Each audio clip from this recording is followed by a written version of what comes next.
পালক বাবা মা ও তার পরিবার কর্তৃক মিথ্যা হয়রানিমূলক মামলা প্রত্যাহার ও প্রকৃত মা বাবার সন্ধানের দাবি জানিয়েছেন রাজধানীর মিরপুরের ইকবাল শামসের পরিবার। দুপুরে সেগুন বাগিচায় ক্রাইম রিপোর্টার্স অ্যাসোসিয়েশনের সংবাদ সম্মেলনে ইকবাল শামসের পরিবার জানায়, ১৯৭৮ সালে ৭ দিনের শিশু পালক আনেন মিরপুর ১০ নম্বর সেকশনের সি ব্লকের ১২ নম্বর লেনের ১ নম্বর বাড়ির মালিক শামসুল হক। ২০০৬ সালে পালক মা মারা গেলে আবার বিয়ে করেন তিনি। মূলত তখন থেকেই পালক বাবা ও মায়ের ষড়যন্ত্রে মিথ্যা মামলার আসামি হতে থাকেন ইকবাল।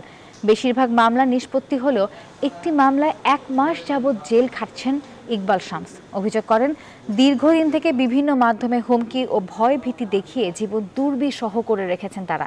এ সময় ইকবাল শামসের প্রকৃত বাবা মায়ের সন্ধান দেওয়ার দাবিও জানানো হয়।